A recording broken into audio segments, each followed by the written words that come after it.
大家好，这节课咱们来讲一下这个蝴蝶，就是作为一幅画的一个画眼、一个灵魂的话呢，往往会加上一些小的动物，对吧？比方说加蝴蝶呀、加蜜蜂啊，或者是呢加一只小鸟。那么在上节课咱们学到兰花作品当中啊，往往会加一些小的昆虫类的动物，例如就是这种蝴蝶啊。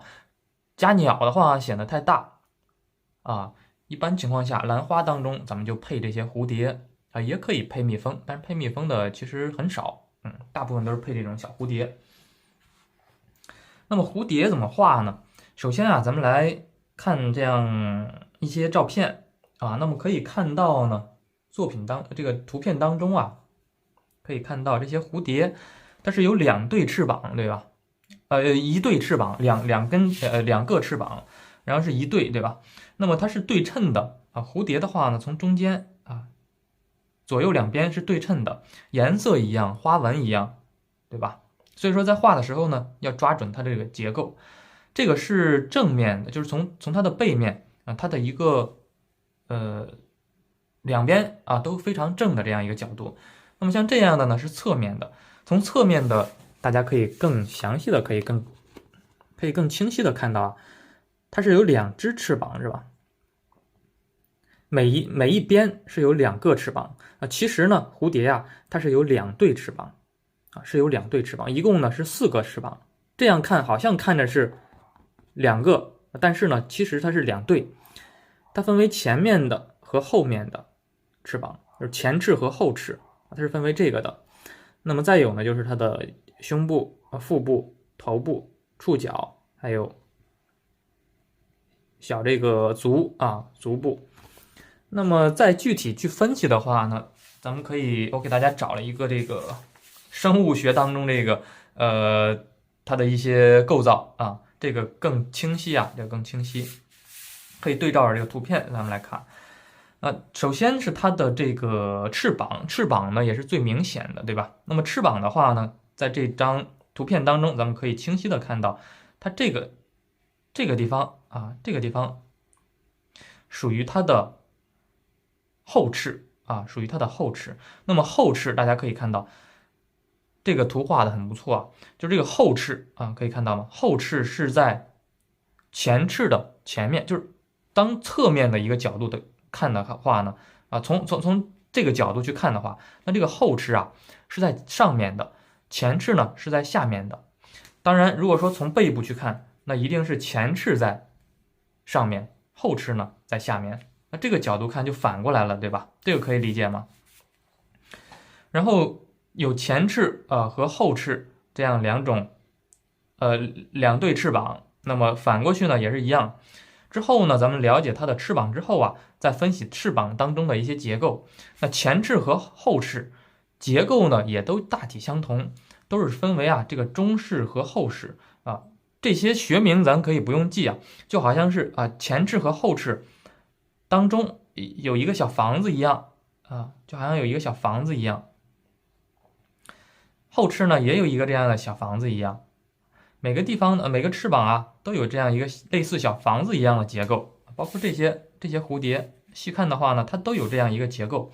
再有呢就是这些花纹啊，这些花纹，蝴蝶很漂亮嘛，然后它身上呢有这些小的像骨头一样，其实就像那个拟人化的话呢，这些就是骨头，然后把这些柔软的这个翅膀，对吧，给它支撑起来。那像画的这些呢，其实就是骨头。再有呢就是前翅和后翅区分的地方，哪个地方不一样呢？就是后翅当中是有可能会有凤尾的。有些蝴蝶呢是没有凤尾的，有些你像凤尾蝶，对吧？它会有凤尾。那这个凤尾长在哪儿呢？就是长在这个后翅上面的。好，再细分析的话呢，那翅膀咱们就分析完了很简单，对吧？感觉好像挺复杂，其实呢，咱们一分析，它无非就是分为前翅和后翅，然后前翅和后翅呢都包含一个小房子拟人化一点，都包含一个小房子，小房子周围呢是长着这个骨架，是长着这个骨架的。然后呢，后翅凤尾蝶这个凤尾长在后面，对吧？尾巴嘛，长在后边。然后呢，再分析它的身体部分啊。身体部分的话呢，这个前面这一块也很明显啊，这一块是这个胸部啊，这一块呢是腹部。所有的小昆虫类的，对吧？都是腹部。腹部的话也都很明显啊，这种结构呢都很明显啊，都是小昆虫，都是这样的，类似毛毛虫一样的，对吧？那都是这样的结构，包括一些小蝈蝈啊，也是这样的，类似的这样的结构啊。那么这个呢，还有一个口器啊，虹吸式口器，有点像这个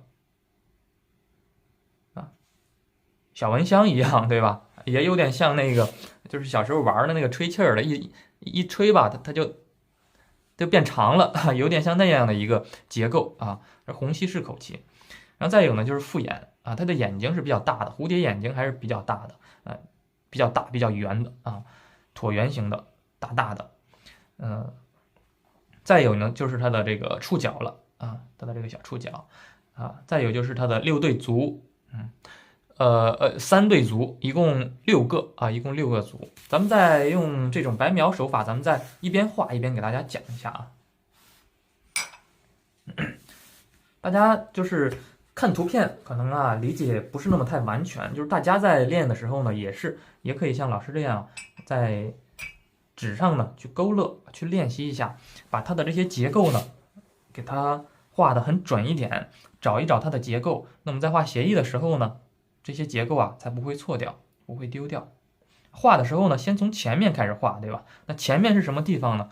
可以从胸部开始画，也可以呢从翅膀部分。你像咱们就可以一般画蝴蝶就可以从翅膀开始画，斜翼的画法呢就是从翅膀这个地方啊，可以是它的后翅，因为后翅在前面，对吧？正在处理。后翅的话是在前边。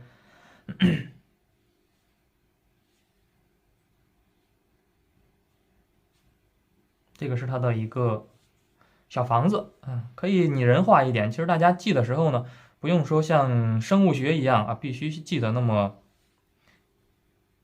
名字是一样的，必须和生物学当中名字一样，因为咱们就是学画嘛啊，名字只是它的一个代称而已。学的时候呢，可以理解的更拟人化一点。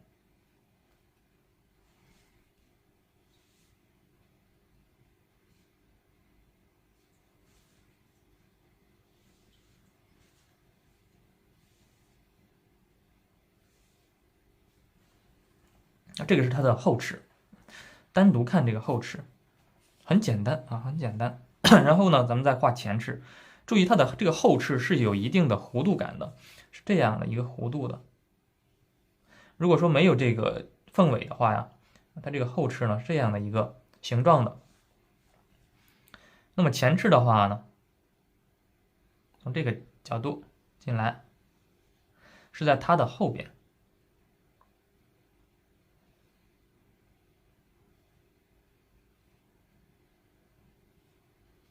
可以看到这个前翅啊，它的前翅呢是在后翅的后边，对吧？并且这个角度啊，这个弧度是从这个地方最长，然后呢慢慢变短一点啊，从这个地方再接上来，再长再短，是很优美的一个 S 型的这样一个弧线，对吧？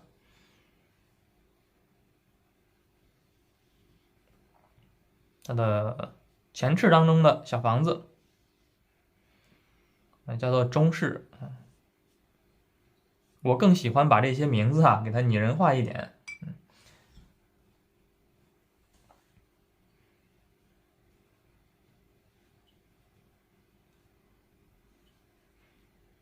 就是名字嘛，其实也是人为起的，所以说咱们呢，给它拟人化一点呢，更好便于咱们记忆啊，并且呢，画的时候啊，感觉会很有意思。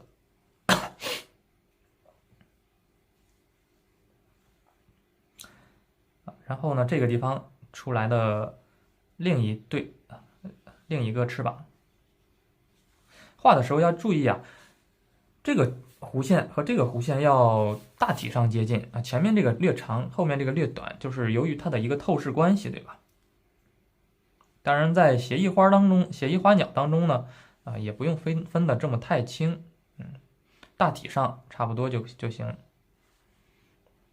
这个是另一边的翅膀，另一边翅膀，因为它从侧面看会很薄，看不到什么东西这个时候呢就画的很薄一点就行。这个是它的一个胸部。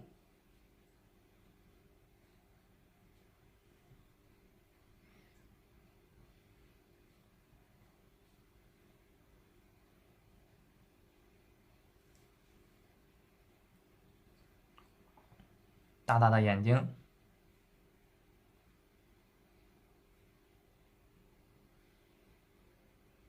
虹吸是口气，对吧？然后还有这个锤状触角锤状触角这个形容的倒是比较贴切像小锤子一样，像锤子一样。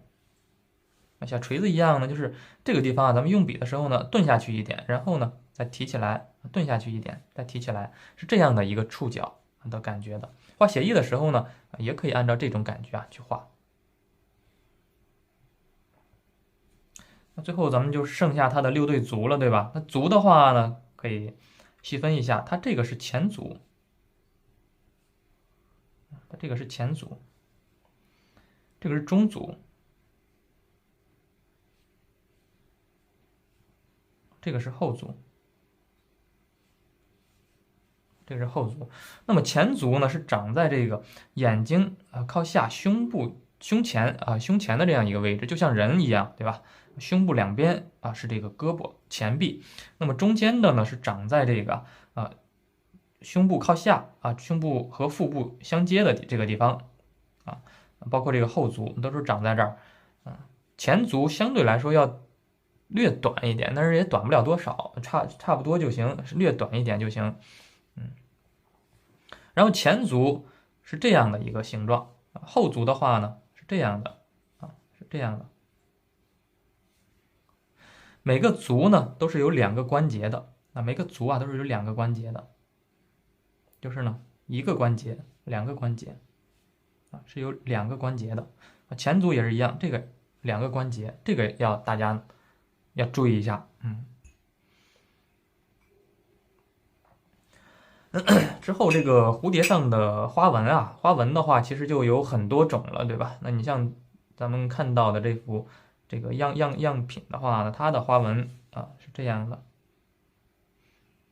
然后咱们用写意的手法呢，就不用说再双钩一遍直接呢就这样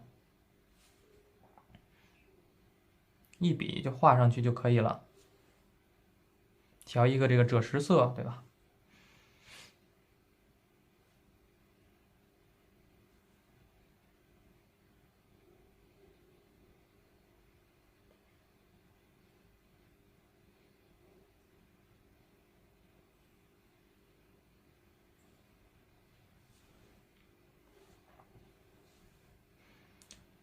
这个前面的小房子当中好像还住着人一样，有一些小花纹。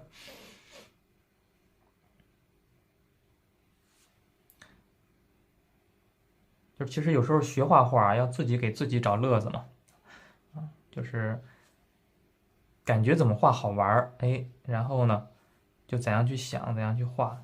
就是画画其实就是一件有意思的事儿然后呢把它做成一件特别有趣的事情，这个时候就是想要画的不好看都难，对吧？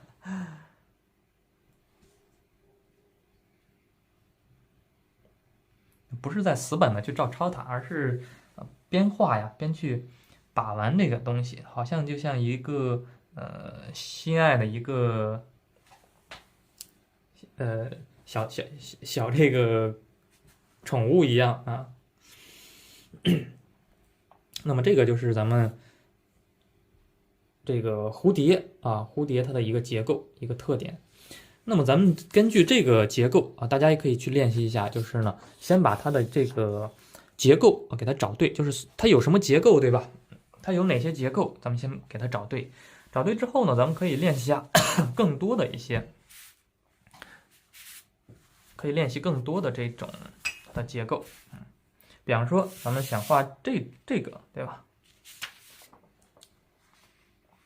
或者咱们来画一个难一点的，画这个吧，正面的，这个是侧面的，咱们可以给大家来示范一个正面的，就是大家在练的过程中呢，也可以去当把这些结构都掌握清楚之后，对吧？就可以去写生一下，去对照着图片啊，然后呢自己去写生一下啊，去研究一下，看看自己呢可不可以把这些结构都画得出来。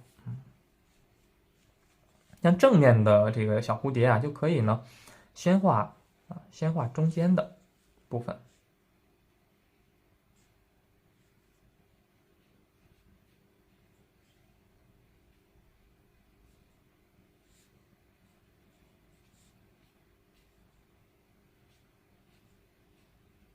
腹部、胸部、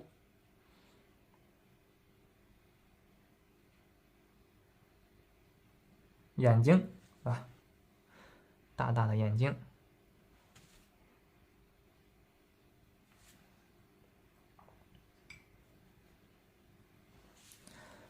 它这个蝴蝶的一个动势是翅膀，是向后是向后这样来一点的。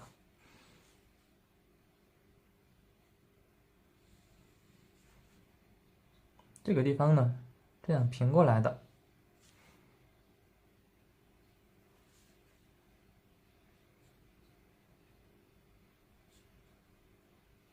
它这个不是凤尾蝶，所以说它没有那条凤尾。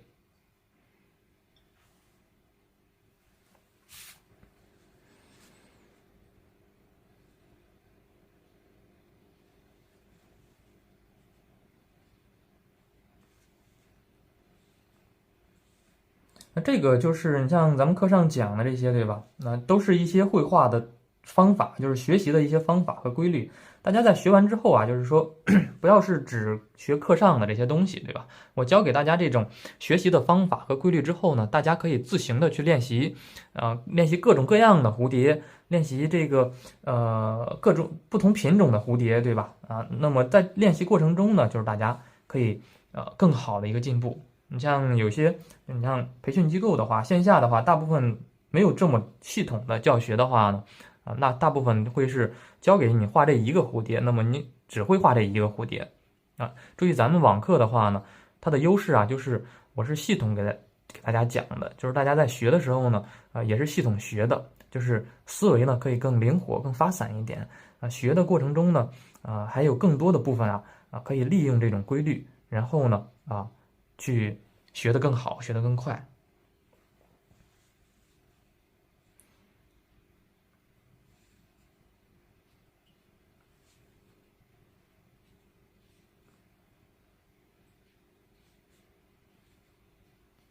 两个小房子，房子呢，它是被这个后面的被前面的给挡住了一部分给挡住了。像这个是后面的露的全，对吧？那这个呢是前面的都露出来了，后面的被挡住了。还是一样，先把它的这个骨架给它画出来。这个是就像人的骨头一样，它的一个骨架，起到一个支撑作用的这样一个结构。先把它这个画出来之后呢，咱们就可以给它加上它的花纹了，对吧？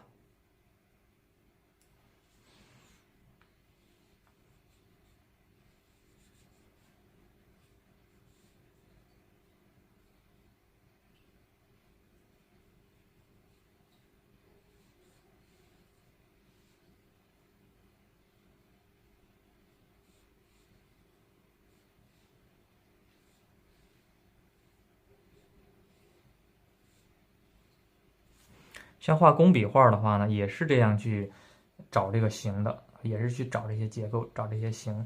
当然，工笔画的话呢，是在手宣纸上画，对吧？手宣纸上画呢，它需要分染、晕染，可以画得更细。那咱写意画呢，主要就是把它这个大的感觉给它画出来就可以了，不用说画的面面俱到，因为生宣纸的话呢，它不会像手宣纸那样可以反复的去染好多遍，并且呢，生宣纸它可以就是说以变数少的这样一个效果，然后呢，就是以画的变数不是很多，但是呢，它变化可以很多，用笔的时候呢，注意笔上的这种干湿浓淡啊，有些地方浓一点，有些地方淡一点，就可以达到工笔画当中那种晕染的效果。包括之后的课，咱们还会在生宣纸上教给大家画草虫，对吧？那大家可能觉得太难了，这个草虫是吗？都是用勾线，然后晕染的方式去染。但是呢，其实当大家慢慢的跟着咱们课程掌握好这些绘画的方法规律之后呢，控笔能力上去之后再经过咱们课上去分析那些小草虫的一些结构就会觉得其实也不是那么太难嘛，对吧？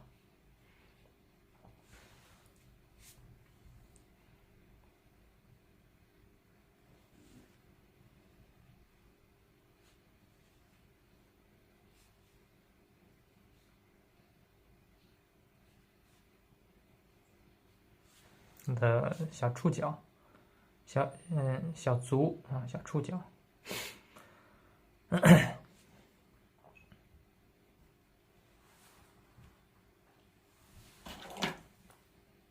也可以给它来一点颜色嘛，或者是呢，干脆咱们就用赭石色去画也行这个就是很随意嘛，自己创作的一只蝴蝶，自己写生的一只蝴蝶，然后加上自己的一些变化，对吧？你如果说想把它变成一只蓝色的那也可以直接画蓝色的，对吧？画画其实就是在创造一个生命，创造一个小世界。那么这个世界呢是属于咱们自己的想怎么画就可以怎么画，画出来好看，画出来使自己满意就可以。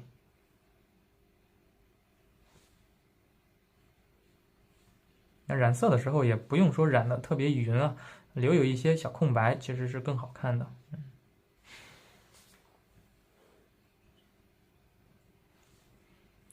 当然也不要留的太多。我这个没有等晾干，它可能会晕开一点。大家画的时候呢，就是染色，它就等它干了，然后再染就行了。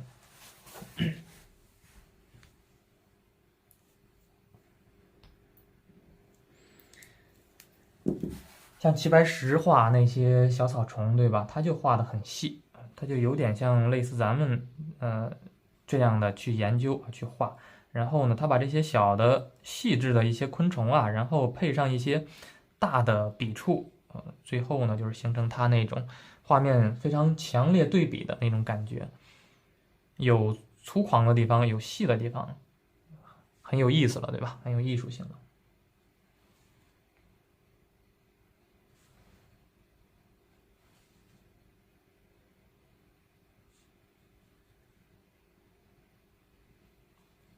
点点子的时候也是要注意有大有小有聚有散，这样点出来就才更符合咱们写意画的一个精神。当然它本身的点子呢也是有变化的。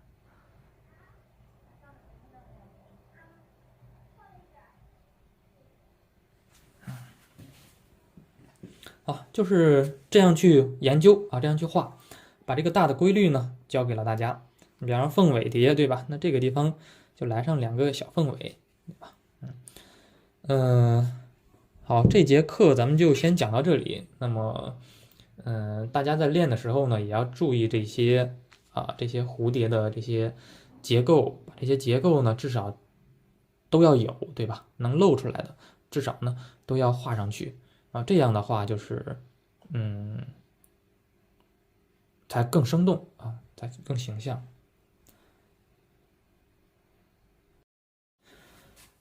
上节课咱们讲了这个蝴蝶的结构，那么蝴蝶结构咱们了解之后呢，咱们就可以运用这种水墨的手法，咱们来直接用写意的方法来画这个蝴蝶。那么写意的方法呢，就不用再研究结构了，因为咱们结构已经了解了，已经掌握了，对吧？那么掌握结构之后，就可以呢用这种干湿浓淡很强烈的这种对比这种很明快的笔触来加以绘画和创作。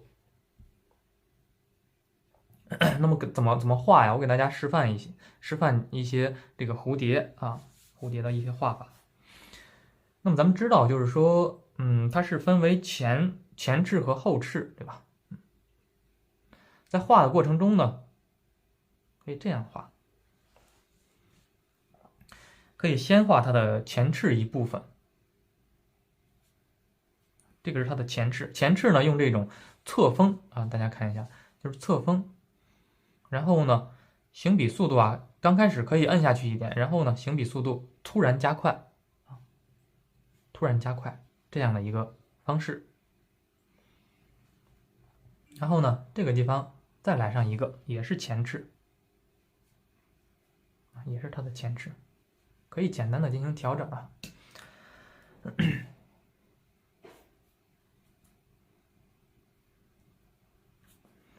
之后呢，开始勾勒它的翅膀。就是大家都知道啊，现在都知道了，前翅是在后边的，那这个角度，后翅呢，后翅反而在前边，对不对？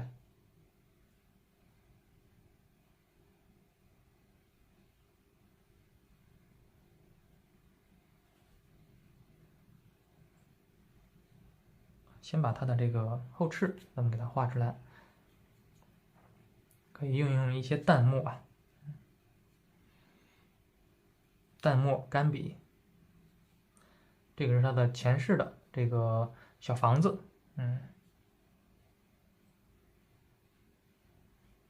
这个是它的后翅，不是画的那个凤尾蝶啊，所以说凤尾呢也就可以省去。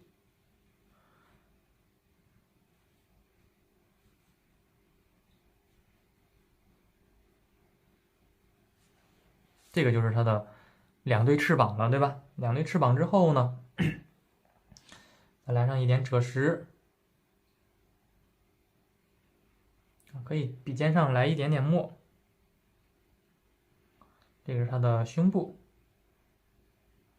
这个呢是它的腹部，前面呢有它的眼睛，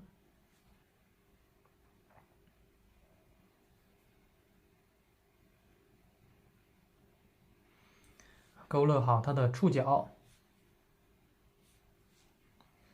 以及前足、中足、后足，对吧？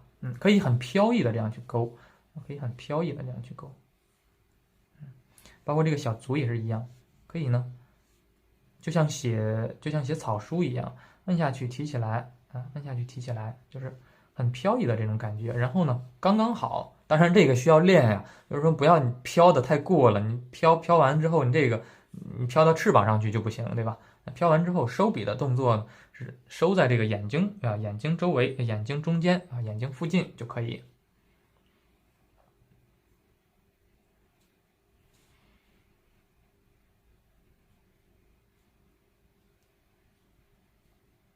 差了一些小结构，对吧？把这些小结构呢，我们再给它添上。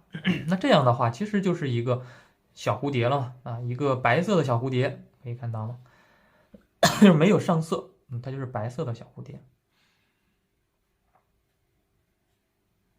当然上面也是有一些斑纹的，对吧？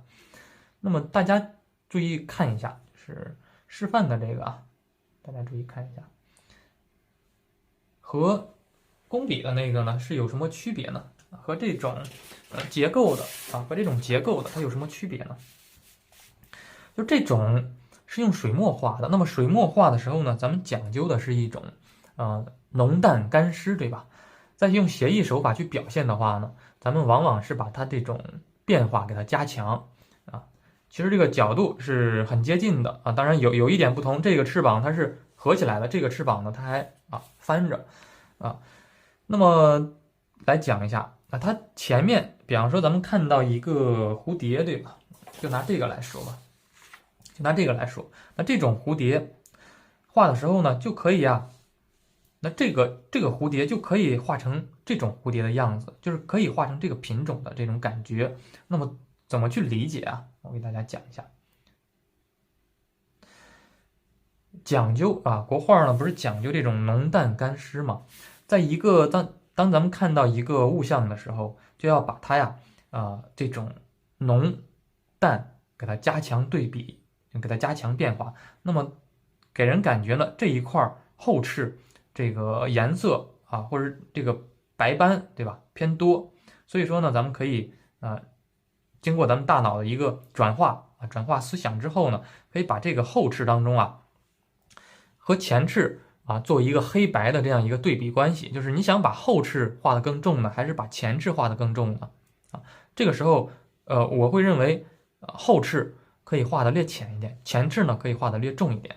那么呢，画出来之后，那这个翅膀前面的就用比较浓、比较干的这个墨来画前翅来画前翅。后翅的话呢，为了加强它的这种对比变化，对吧？它虽然也很黑但是呢，咱们可以变一变用这种比较干的笔触呢，比较浅的几乎不用怎么墨色这样的一个笔触呢，然后来表现它的后翅，那当然，另一个翅膀，另一边的翅膀也是一样，对吧？前面的重，后面的浅，那这样的话呢，形成一个很明快的一个节奏感，对吧？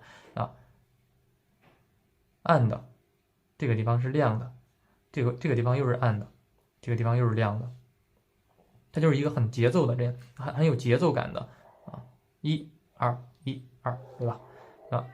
暗亮暗亮，这样的话呢，它这个就有层次感了，就一只小蝴蝶上面它就有了层次感有了相当于4个层次感，对吧？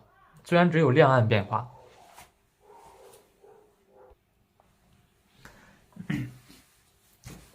当然之后呢，这个你像最亮的地方可以加上一些小的花斑，对吧？蝴蝶上一些好看的花纹花斑亮暗的地方呢，也可以加暗的地方怎么加呢？就是把它反过来。其实中国画很有意思就是把它反过来，亮的地方加暗的，暗的地方呢加亮的。那么亮的怎么去提？比方说太白可以提，对吧？比方说可以提一点绿色嘛。经过咱们主观的一个加工主观意识当中，我想创作一只这样的蝴蝶，我感觉这个蝴蝶特别生动，特别有艺术性那么呢，给它加上一些绿色的斑点。后面的话呢，还可以进行简单的复色。复色的话呢，也不用说复的全部都很匀这样带一带就可以了。从中间从这个胸腹部，然后向外面染，不要染得太匀不要说把它平涂满，平涂满那个是工笔画法，写意画法呢就要留白既然想要把它画得很亮很白，那么一定要有空白的地方，不要把它涂得很满当然涂得很满呢也是一种画法，比较小写意一点的但是正常情况下呢，可以留一点白，会显得这个蝴蝶会更加生动这样的。接下来我给大家再多示范一些蝴蝶的一些画法，各种各样的。然后这个是朝这边飞的，还有呢，可以画这种偏这个，比方这个是前面的比较重，对吧？后边翅膀咱们也可以把它画的比较重的。那这种情况下呢，比方说可以后面翅膀先画后面翅膀。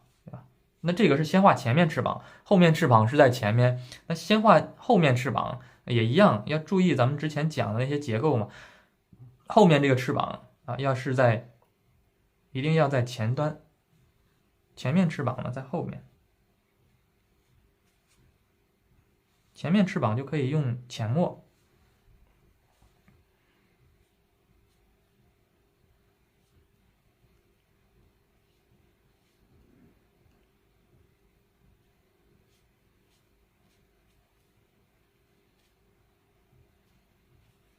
写意的手法嘛，有这个感觉就可以了。有时候不必要画的那么太清晰，可以再加上一个小凤尾，对吧？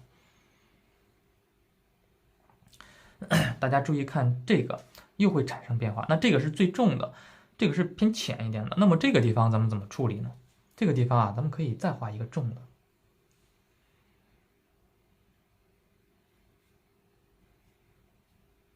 可能有同学就会问说，老师，你这个结构是不是画的不对了呀？对吧？按理说它是应该是后面的，然后重它怎么前面的画的很重了呢？那么这个就是上升到咱们另一个层面，就是说在画写意的时候呢，要主观的去处理它。当这个结构不能错当身上的一些颜色和这种明暗和这种这种阴阳对比，可以理解为阴阳对比嘛，就是黑白对比深浅对比。当身上的颜色蝴蝶身上的颜色和这些对比产生冲突的时候，那么优先咱们选择呢这种对比变化。比方说这个应该是和这个颜色一样，对吧？和这个墨色一样，但是咱们用写意的手法，如果说寥寥数笔也画成这样一个颜色，它这两个颜色是分不开的它是没有层次感的。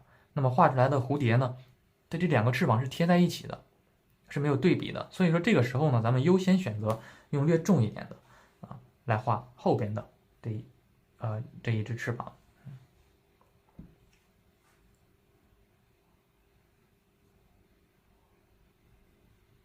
这个就是中国画的一个艺术，它不是那么太讲究写实，它不是像西方一样，对吧？有细微的变化，然后写实主要以写实为主。中方这种艺术呢，就是一个写意。那写意呢，其实就是最根本的，就是咱们中国画中国哲学理论的，就是阴阳这种变化，太极八卦，对吧？也是从阴阳当中来的，从这种阴阳变化当中去画这个画一直都是在找这种阴阳，对吧？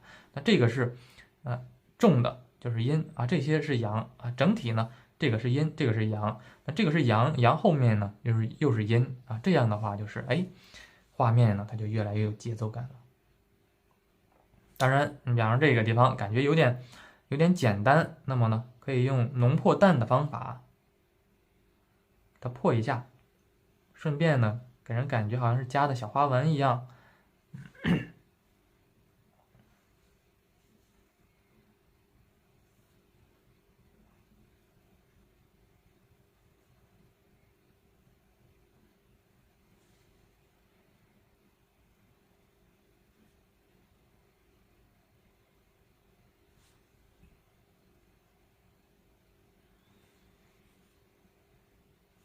小触须，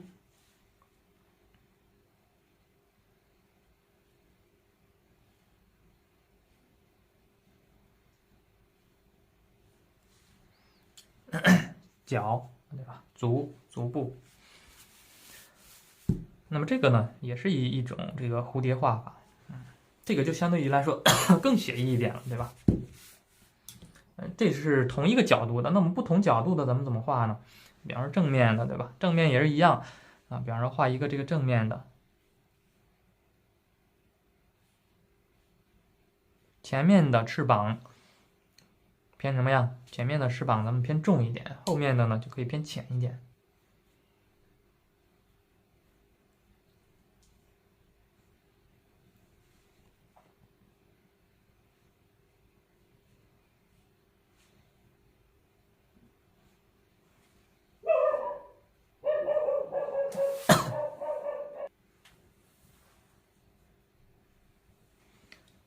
后面翅膀可以偏浅一点，浅一点的话呢，就可以直接用勾勒的方式嘛。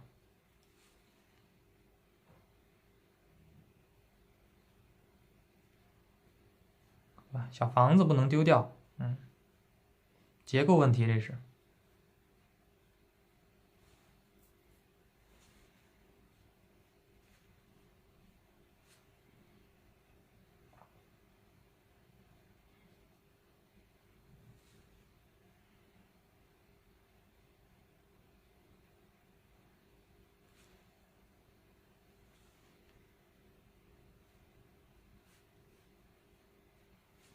它的足部呢是露不出太多。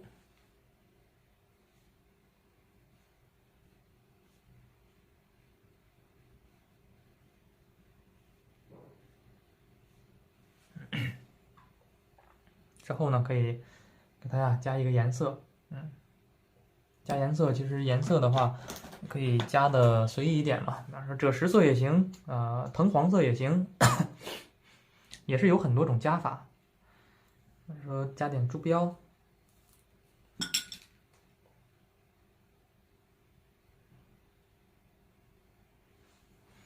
加的时候呢，就是注意不要加的太匀，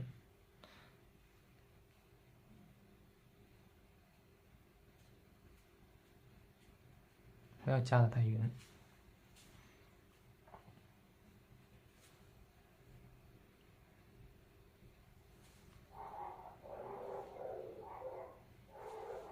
这样去画这个，对吧？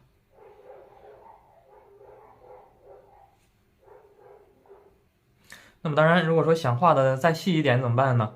想画的再细一点，还可以用太白去提一下，反方向去提，反方向去提这个太白。这个提一遍的话呢，显得这个蝴蝶啊，从侧面看会更有一个这个亮的这样一个感受。包括这些小地方，对吧？想让它变亮怎么办呢？在这个墨色基础上啊，可以点上一些太白，像这些其实都是我们自己创作的嘛，对吧？你可以随意的去加工，是不是越丰富的话越好看？但是也不是说越丰富越好看，就是要有一个度，要把控好一个度。有些地方密集一点，比方这个地方，对吧？点比较多，本来就有墨点，咱们再加上一点太白点，让这个地方呢更加密集了。那这个地方呢，咱们就没有点子了，对吧？有疏有密啊，有深有浅，就是一直在找这种关系啊，关系找得好，那么颜色呢，颜色也是深浅墨与色，这都是对比变化。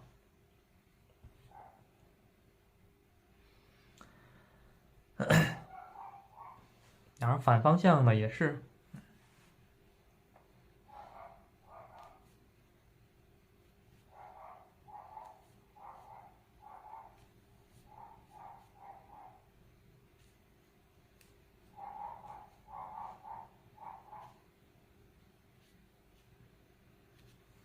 这个是深的，后翅是深的。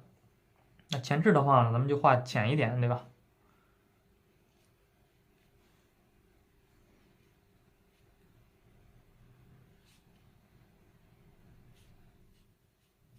小房子，后翅看不到了，太重了，不画了。这个也是一样，要运用这种手法。那这个地方深，这个地方浅，那这个地方呢，咱们还是就直接把它画成重的就可以了，就不要说我再画浅的和这个必须要达到一样的话，那么它就连在一起了，就不好看了，就没有变化了。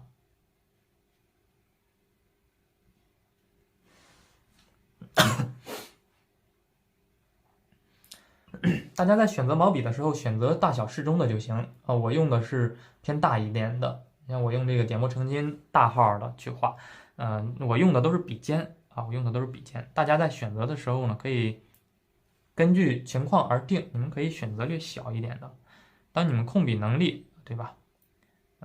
可以用笔尖画的很准的时候，那么到时候呢再去选择这个大号的去画小画就行。就是不要太急于求成慢慢练嘛，慢慢来，一步一步的来。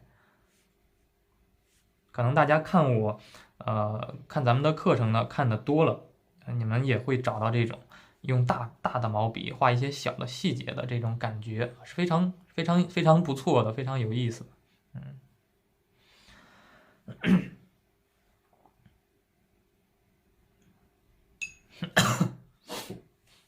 这一块太黑，对吧？太黑的话怎么办呢？咱们可以调一个颜色给它盖一盖，用这个实色可以用绿色去盖，也可以呢，比方说这个朱砂，它也是属于实色。朱砂色咱们来盖一盖，很简单的就可以画出来，对吧？很简单就可以画出来。这个地方可以点上一些墨点，增加它的一个花纹一个细致程度。这个又是一只小蝴蝶，再有大一点的小写意的画法呢，也可以这样。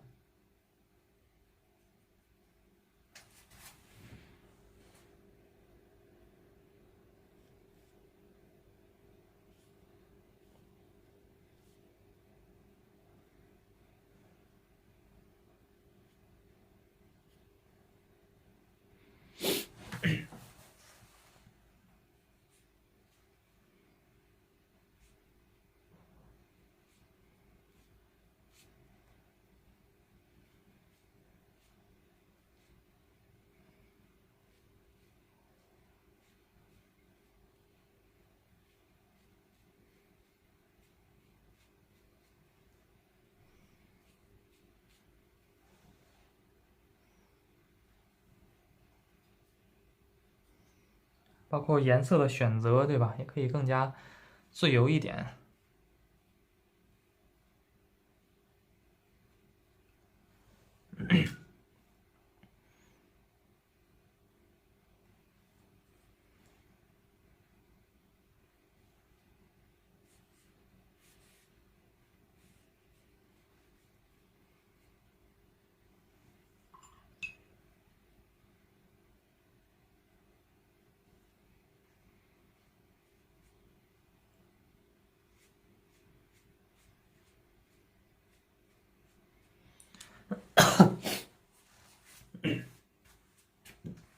好，这个就是咱们蝴蝶的一些画法。在课下的话呢，大家可以去进行练习啊，可以在一些就是成幅的作品当中，对吧？比方说你选择学习王雪涛的、任伯年的，对吧？或者是齐白石的，那么呢，去从原作当中啊去找一些蝴蝶啊去临一临，也可以呢对照着这些真的蝴蝶的照片啊，然后呢去画一画。这个就是蝴蝶的一个练习方法。